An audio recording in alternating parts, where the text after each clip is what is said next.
شكرا رمضان، ونستودع الله فيك ما قدمنا من الأعمال الصالحة، ونسأل الله عز وجل أن يجعلنا ممن صامك وقامك إيمانا واحتسابا، وأن يتقبل منا ما قدمنا من الأعمال الصالحة.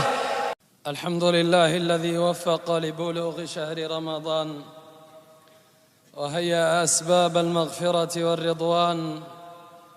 أحمده سبحانه وأشكره على نعمة الهداية والإيمان، وأشهد أن لا إله إلا الله وحده لا شريك له، شهادة أدخرها ليوم الجزاء والإحسان.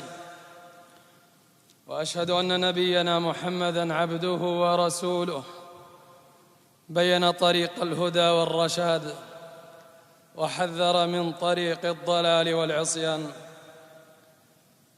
صلى الله عليه وعلى آله وصحبه البررة الكرام، وسلم تسليما كثيرا. أما بعد، عباد الرحمن، وهكذا يختم رمضان، وهكذا غدا يختم العام، وبعد غد يختم العمر، وبعده يبعثر ما في القبور، ويحصل ما في الصدور، وتجثو الأمم لهول يوم النشور، ثم تختم الحادثة جميعها إما بجنان عالية وإما بنار حامية، يوم تجد كل نفس ما عملت من خير محضرا، وما عملت من سوء تود لو أن بينها وبينه أمدا بعيدا. نعم إخوة الإيمان، هكذا يباغتنا الزمان وتطوينا الأيام وتسافر بنا الأعوام، وهكذا ينقضي العمر. قبل 3 جمع فقط كانت إطلالة شهر رمضان، استقبلناه بالبشر وتلقيناه بالترحاب، واليوم وفي طرفة عين نودعه. نعم نودعه، ولم نملأ منه من وصاله أعيننا، نودعه ونحن ما زلنا نعيش في غمرة استقباله وفرحة إطلاله، فكيف عجل بفراقه وبادر برحيله. رمضان ما لك تلفظ الأنفاس، أولم تكن في أفقنا نبراسا، لطفا رويدك بالقلوب فقد سمت، واستأنست بجلالك استئناسا. نعم رويدك يا رمضان، حنانيك يا شهر المغفرة والرضوان. ترفق يا رمضان، تمهل أيها الحبيب، تريث أيها النجيب. يا الله يا رمضان، ما أشد وداعك من وداع، وما أشقه من فراق، وما أمضه من رحيل. تكاد القلوب ترحل لرحيلك، والأنفس تزهق لغيابك. نعم، فلقد ارتمت الأرواح في أحضانك الدافئة، وحظيت بعطفك، واقتبست من قربك، وتضلعت من معينك، وامتزج حبك بدمائها. فليت شعري كيف ستطيق هذه القلوب بعدك، وليت شعري كيف ستتحمل هذه القلوب فراقك. وداعا أيها الحبيب الراحل، وداعا أيها الأنيس المسافر، وداعا لساعات الوصال ولحظات الصفاء. وداعا يا شهر الخير والبركات، وداعا يا شهر البر والحسنات واللطف والنفحات.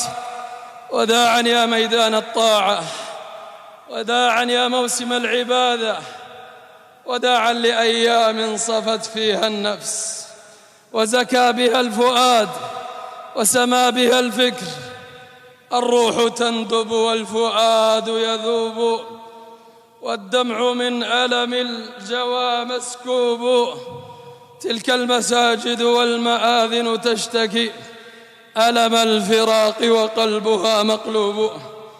فوداعا أيها الحبيب وداعا، وشكرا لك يا رمضان.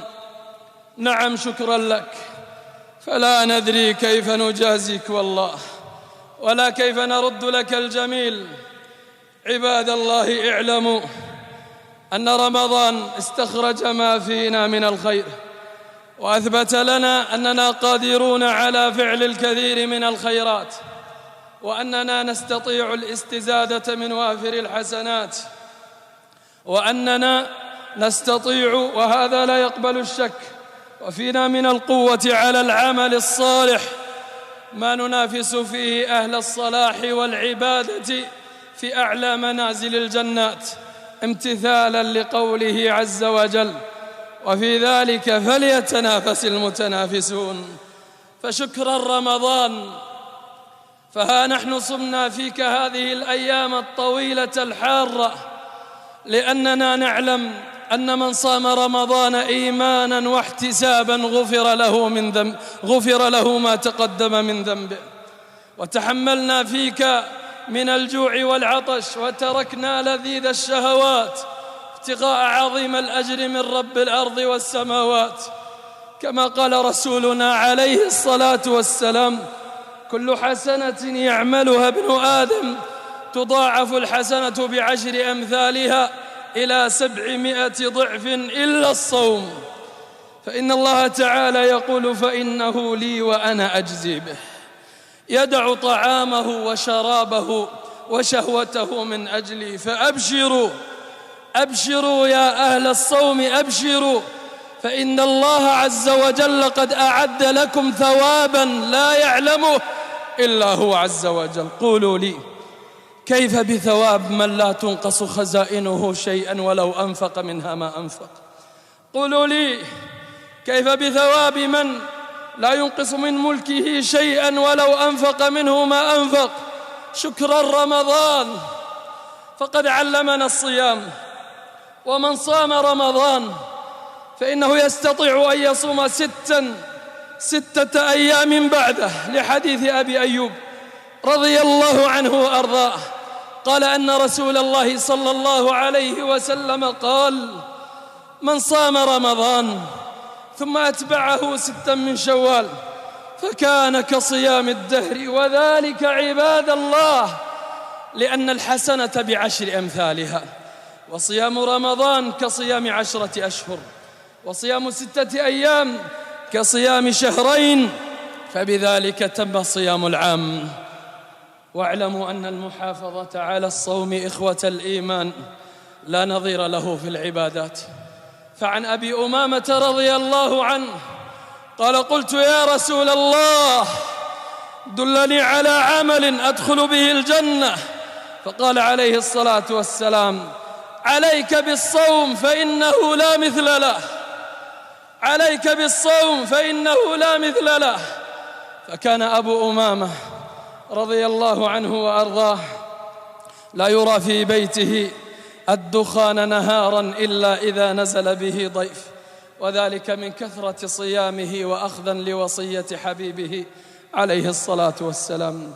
شكرا رمضان، فقد حافظنا فيك على قيام الليل ابتغاء أجر من قام رمضان إيمانا واحتسابا غفر له ما تقدم من ذنبه.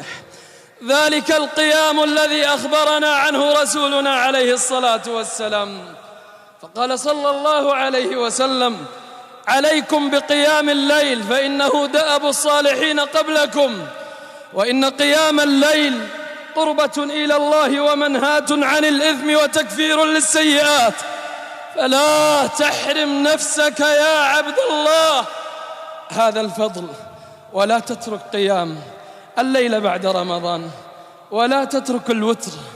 اجعل لك في كل ليلة بعد رمضان ركعات فيها استغفار وتسبيح وتمجيد وتهليل ودعوات، تكن بإذن الله عز وجل من القانتين لله والقانتات.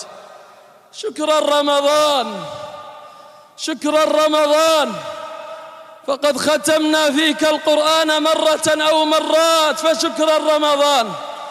من قرأه منه حرف كان له به حسنة، والحسنة بعشر أمثالها. لا أقول ألف لام ميم حرف، ولكن ألف حرف ولام حرف وميم حرف. فما أكرم الله تعالى على عباده. قولوا لي ما أكرم الله على عباده. فكم كانت حروف؟ فقد كانت حروفا كثيرة، فهل يستطيع أحد أن يحصي معها الحسنات؟ فيا أيها الحبيب اللبيب، لا تترك يوما بعد رمضان إلا وقد ضممت المصحف بين يديك، وتحركت ببعض آياته به شفتيك، تكن لك بركة في الأرض ونور تحت رجليك. فعن أبي ذر رضي الله عنه وأرضاه قال: يا رسول الله أوصني. قال: أوصيك بتقوى الله فإنه رأس الأمر كله. قال: يا رسول الله زدني. قال: عليك بتلاوة القرآن. اسمعوا هذا، فلا تهجروا القرآن بعد رمضان. قال: عليك بتلاوة القرآن وذكر الله، فإنه نور لك في الأرض وذخر في السماء. أما نحتاج هذا النور عباد الله؟ فإنه نور لك في الأرض وذخر لك في السماء. شكرا رمضان، شكرا رمضان، فقد فطرنا فيك الصائمين، نبتغي أجر من فطر صائما كان له مثل أجره، غير أنه لا ينقص من أجر الصائم شيئا. وأطعمنا فيك المساكين، وتصدقنا على الفقراء والمحتاجين، اقتداء بسيد المرسلين صلى الله عليه وسلم، الذي كان أجود الناس بالخير، وكان أجود ما يكون في شهر رمضان. أحبتي، وقد التمسنا هذا الإحسان في وجوه المساكين، في دعوة عجوز، وابتسامة طفل، وسعادة مكروب، وفرح مسكين، وبركة مال. فالحمد لله الذي وفق على هذه الأعمال في رمضان. فما الذي يمنعك يا عبد الله؟ فما الذي يمنعك بعد هذا أيها المبارك، وقد مضغت الثمرة والتمست النتيجة، أن تكون لك صدقة يومية ولو قليلة بعد رمضان؟ ما الذي يمنع؟ إن أدركت بها السعادة ما الذي يمنع؟ يبارك الله بها مالك ويجعل فيه الفلاح، وتحوز به على دعوة الملك في كل صباح. ماذا يقول الملك؟ ماذا يقول الملك؟ ما من يوم إلا وينزل فيه على العباد، ما من يوم إلا ويصبح فيه العباد إلا ينزلان ملكان، إلا ملكان ينزلان، فيقول أحدهما: اللهم أعطي منفقا خلفا، واللهم أعطي ممسكا تلفا. فلا تحقر من الصدقة شيئا، فلا تحقر من الصدقة شيئا يا عبد الله. فعن جابر ابن سليم الهجيمي رضي الله عنه وأرضاه قال: أتيت إلى رسول الله صلى الله عليه وسلم فقلت: يا رسول الله، إنا قوم من أهل البادية، فعلمنا شيئا ينفعنا الله تبارك وتعالى به. فقال عليه الصلاة والسلام: واسمعوا، لا تحقرن من المعروف شيئا ولو أن تفرغ من دلوك في إناء المستسقي، ولو أن تكلم أخاك بوجهك إليه منبسط. لا تحقر من المعروف والصدقات شيئا بعد رمضان. شكرا رمضان، فقد حافظنا فيك على الصلوات في بيوت الله، فصلينا الفريضة والنافلة، ومشينا إليها الخطوات الكثيرات، مستشعرين قوله عليه الصلاة والسلام: وما من رجل يتطهر فيحسن الطهور ثم يعمد إلى مسجد من هذه المساجد حتى كتب الله له بكل خطوة يخطوها حسنة، ويرفعه بها درجة، ويحط عنه بها سيئة. فقولوا لي عباد الله بالله عليكم، كم من حسنات كتبت ونحن نمشي إلى المساجد، كم من درجات رفعت ونحن نسير إلى المساجد. كم من سيئات حطت ونحن نسير إلى المساجد، فشكرا رمضان، شكرا رمضان. نعم شكرا رمضان. وما أعظمك يا الله من رب تعين على الطاعة من تشاء من عبادك، ثم تجزيهم مما لا يتخيلون من واسع عطائك. فشكرا رمضان، شكرا رمضان، فقد عشنا فيك تلك اللحظات الروحانية والأوقات الإيمانية.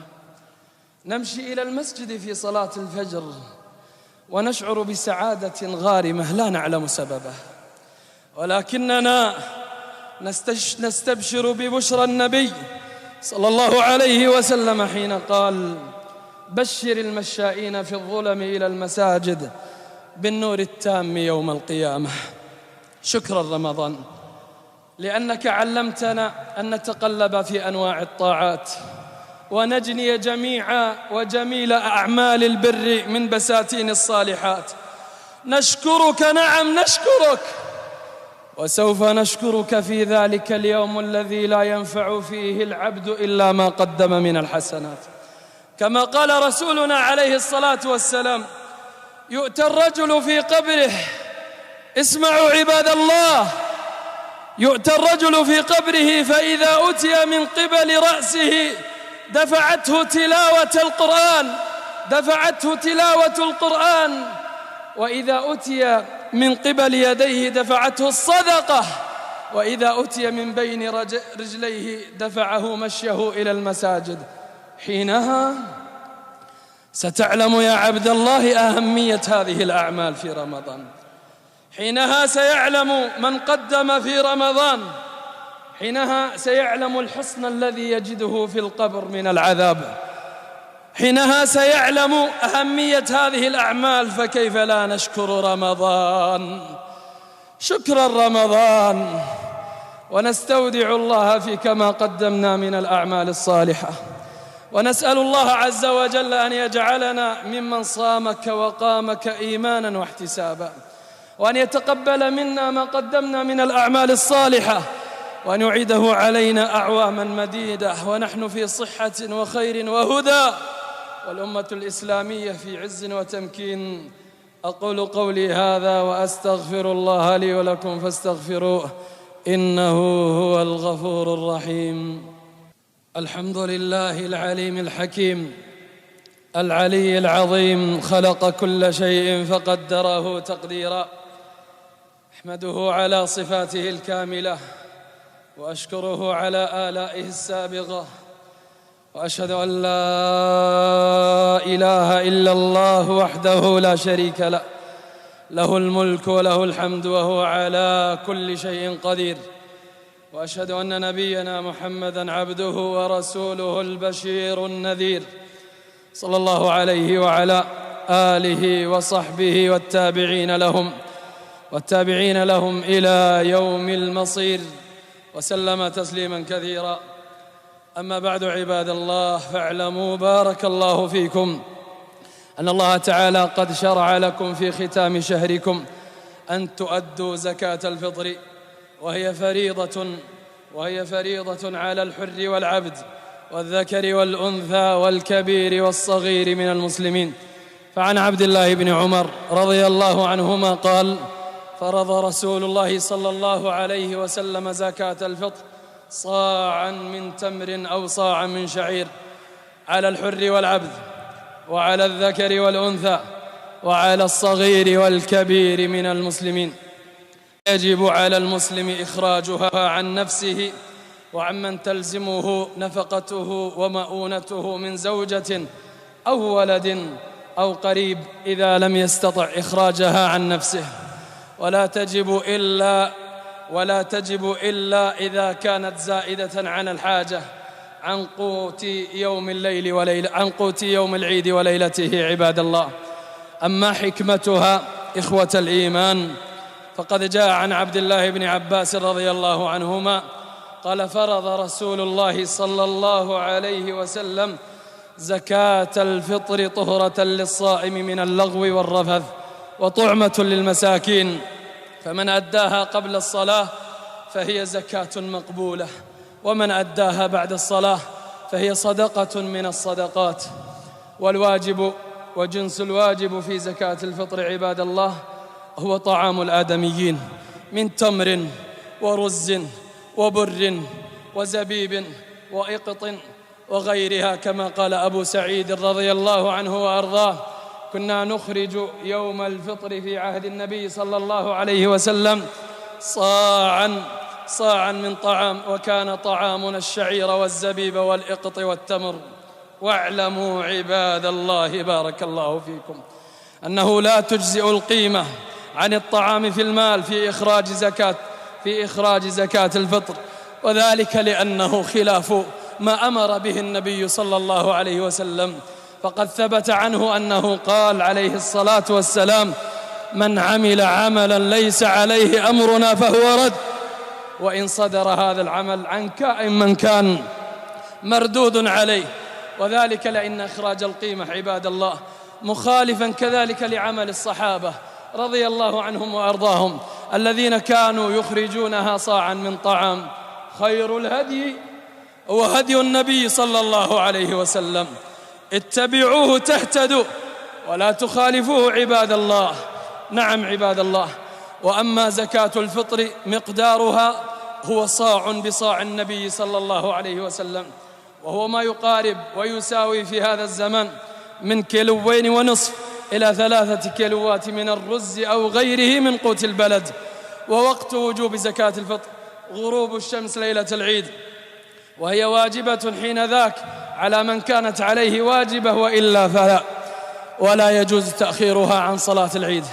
نعم، لا يجوز تأخيرها عن صلاة العيد، فإن أخرها عن صلاة العيد لم تقبل منهم، لأنه خلاف ما أمر به النبي صلى الله عليه وسلم، كما مر في الحديث قال: فمن أداها قبل الصلاة فهي زكاة مقبولة، ومن أداها بعد الصلاة فهي صدقة من الصدقات.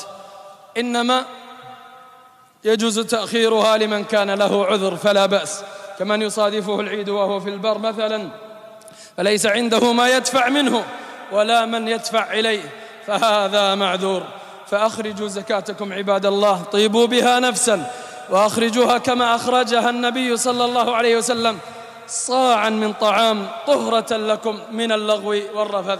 واعلموا بارك الله فيكم أن الله عز وجل قد شرع لكم التكبير عند اكتمال العدة في ختام شهركم من غروب الشمس ليلة العيد إلى صلاة العيد.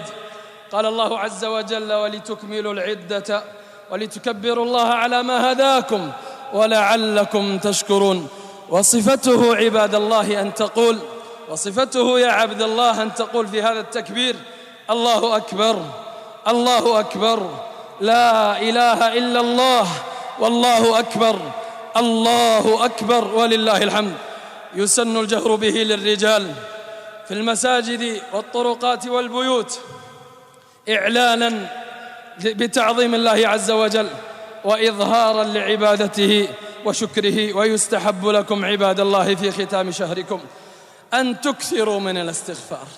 استغفروا الله عز وجل وسألوه أن يتقبل منكم، وكونوا على وجل، سألوه أن يتقبل منكم الصيام والقيام، ولا تخرجوا منه مغرورين ولا متكبرين بهذه الأعمال عباد الله.